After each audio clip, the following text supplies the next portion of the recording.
Sekitar tahun 2015, ada 11 anak SMA di Jakarta. Mereka ini tuh ikut ekskul pecinta alam di sekolahnya.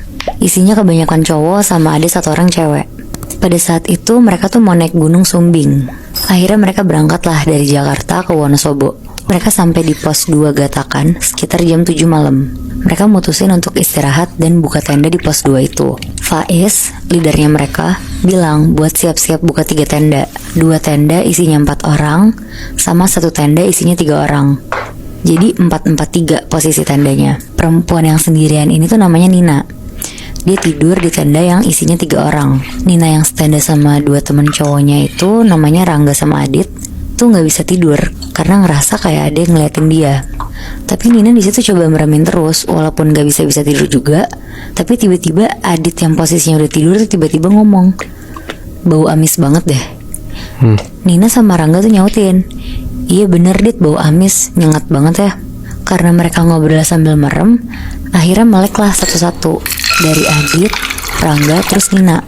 Pas Nina buka mata terus kayak mau ngomong, Adit yang tidurnya di sebelah Nina tuh langsung nutup mulut Nina sambil ngasih gelagat tangan yang kayak nyuruh diem gitu. Ternyata Muhibi, mereka bertiga tuh ngeliat di luar tenda mereka ada nenek-nenek bungkuk jalan muterin tenda mereka. Di situ mereka takut, tapi Adit bisikin ke mereka berdua buat merem aja sampai ketiduran.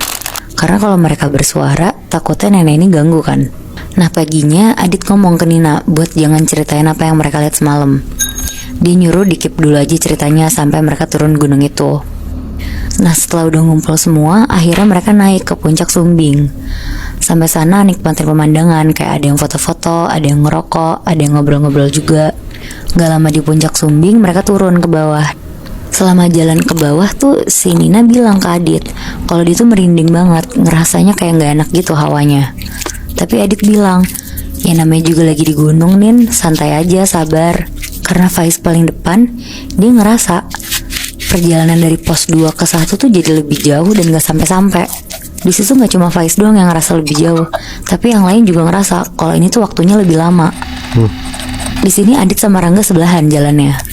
Nah pas lagi jalan, tiba-tiba di kuping kanan Adit sama di kuping kiri Rangga ada suara berat banget ngebisikin kuping mereka, terus bilang, "Hai."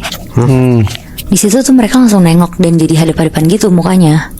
Nah Nina yang di belakang Faiz juga ngerasa merinding terus kan dari tadi. Pas dia nengok ke kiri, ternyata dia jalan sebelahan sama nenek-nenek yang semalam dia lihat di luar tenda. Lagi senyum-senyum ngeliatin Nina sambil kayak ngemut sesuatu. Nina takut banget, tapi dia tuh beneran penasaran mau ngeliat nenek ini tuh ngemut apa. Akhirnya dia pelan-pelan ngeliatin neneknya tuh pakai ekor mata. Ternyata nenek ini tuh lagi ngemut pembalut yang isinya tuh darah semua. Oh shit. Jadi kejadian yang gue mau ceritain ini sekitar tahun 2017. Ada seorang perempuan, kita sebut aja namanya Lina. Lina ini orang yang punya indera keenam lah, yang bisa komunikasi sama makhluk-makhluk halus. Jadi awalnya Moebi, dia bisa komunikasi sama makhluk halus tuh karena waktu kecil dia punya teman imajinasi yang selalu nemenin dia. Kayak anak-anak kan sering ya kejadian punya teman imajinasi.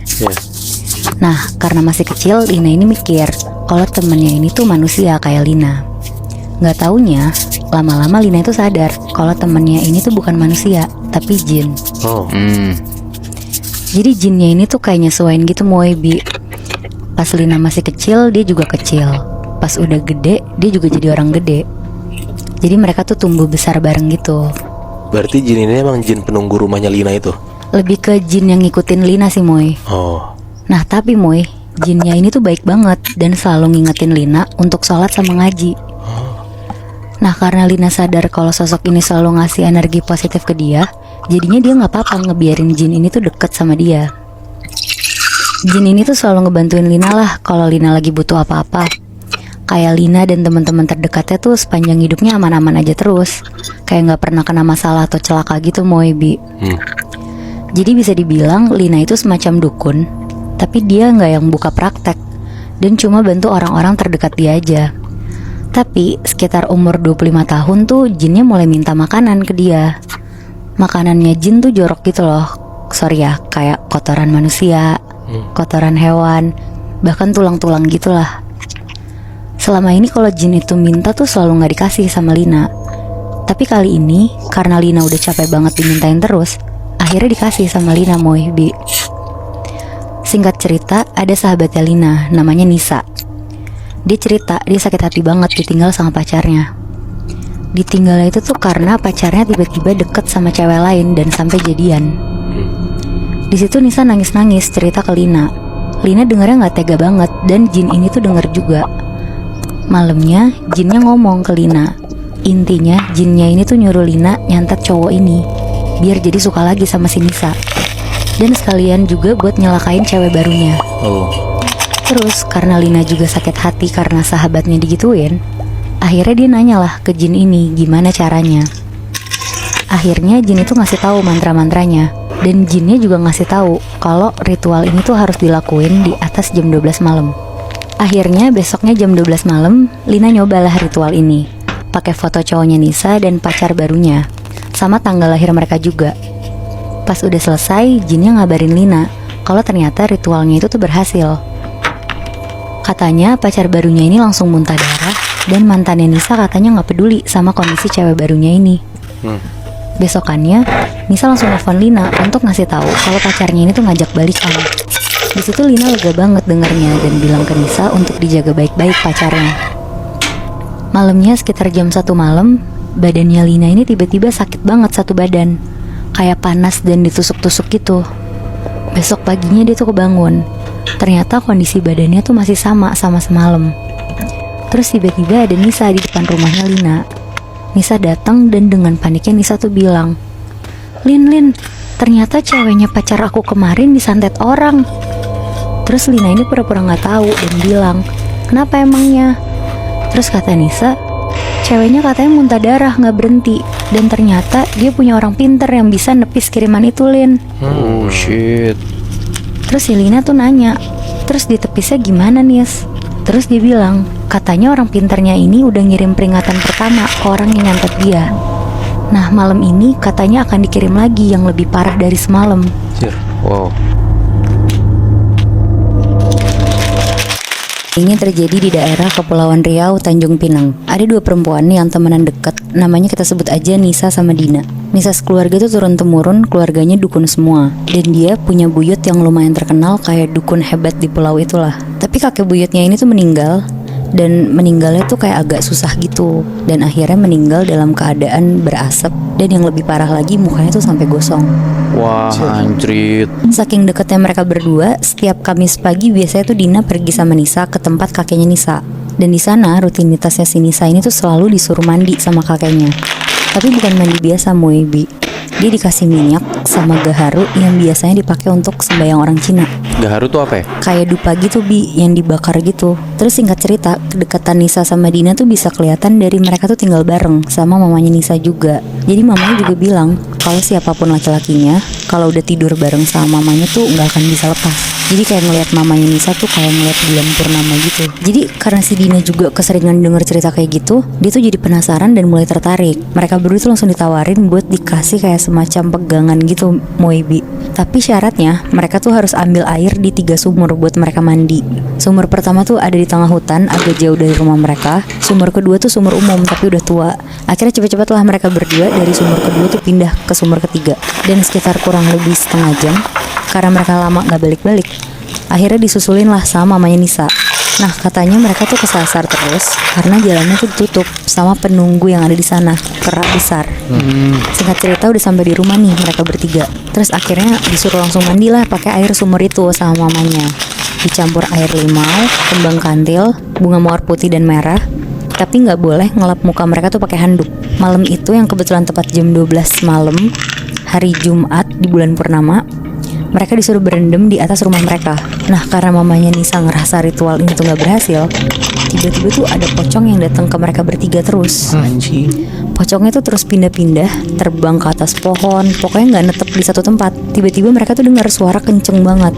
Suaranya tuh bilang, lapar, lapar, lapar. Aduh anjing, merinding lagi gue.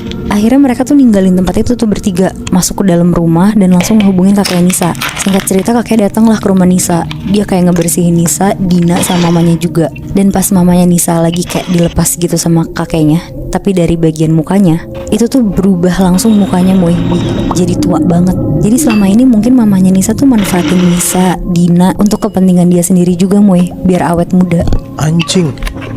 Jadi ada 4 orang cowok, mereka semua masih SMA. Namanya Avan, Aldi, Bismo, sama Dadang. Kejadiannya terjadi di tahun 2011an. Avan ngajakin lah mereka bertiga. Pada berani nggak buat nunggu sampai jam 12 malam di stasiun Manggarai itu. Karena Aldi ngerasa tertantang dan nggak mau kalah, dia yain lah ajakan si Avan ini. Nah si Dadang sama Bismo itu takut. Akhirnya Dadang sama Bismo pulang lah naik ojek dari stasiun Manggarai. Tinggal mereka berdua, Aldi sama si Avan. Duduklah mereka di sana sambil sebat, sambil ngobrol. Aldi rada sebel. Dia bilang lah kayak, ya ternyata nggak serem lagi, gimana ya gitu. Jadi ya mereka mikir kayak, apakah kita harus pindah ke tempat lain buat ngetes stasiun Manggarai itu serem atau enggak. Nah pas banget Avan ngomong kayak gitu, kayak ada suara cewek melengking ketawa entah dari mana arahnya. Panik lah mereka kan. Pas Avan kepanikan banget, Aldi yang sebenarnya juga panik, dia tuh coba nendangin Avan. Akhirnya mereka ngeliat, ternyata udah jam 1:30-an. Tiba-tiba Aldi tuh diam sendiri, bener-bener diem, kayak badannya pun juga jatuh. Tadi kan mereka duduk sambil sebat kan, tiba-tiba prak, jatuh sendiri gitu loh. Si Aldi ini. Sampai akhirnya tiba-tiba Aldi ini bangun dari tidur lebih Nat. Pas bangun dia tuh langsung nyekek Avan. Waduh, nyekek Avan tuh kenceng banget. Tiba-tiba Aldi tuh ngomong, kamu nungguin aku kan? Waduh, Tapi suaranya si Aldi ini berubah jadi kayak suara cewek. Wah di situ tuh Avan bener-bener takut banget Nat. Dia tuh mau kabur cuman nggak tega karena dia tahu kalau misalnya si Avan ninggalin Aldi, ya Aldi makin hancur lah kondisinya kondisi lagi kayak gini kan. Avan tuh cuma bisa megang tangannya si Aldi kenceng-kenceng biar si Aldi ini nggak kemana-mana dan nggak ngapa-ngapain. Karena takutnya jadi makin nyekek si Avan makin kemana-mana lah kan urusannya. Pas dipegang kenceng banget tangannya si Aldi ini, si Avannya cuma bisa denger Aldi tuh teriak-teriak doang Nat. Nggak ngapa-ngapain selain teriak-teriak doang. Sampai akhirnya pas Avan ini lagi ngebaca-bacain doa, tiba-tiba tuh Aldi bisa ngelepasin tangannya dia dan dia tuh lari dari Avan. Ya, Avan ngejar tuh si Aldi kan. Tapi Aldi tuh lari kencang banget dan dia tuh ngumpet di balik-balik gerbong. Waduh. Di gerbong-gerbong tua itu loh. Akhirnya Avan beraniin diri buat jalan ngiterin kereta itu buat nyari si Aldi. Sampai akhirnya tiba-tiba si Avan denger ada suara kayak duk duk duk duk duk gitu dari atas. Dari atasnya dia nih. Nah pas Avan tuh nengok ke atas gerbong, dia tuh ngeliat banyak banget sosok kuntilanak yang berdiri dan ngeliatin dia di atas gerbong itu. waduh.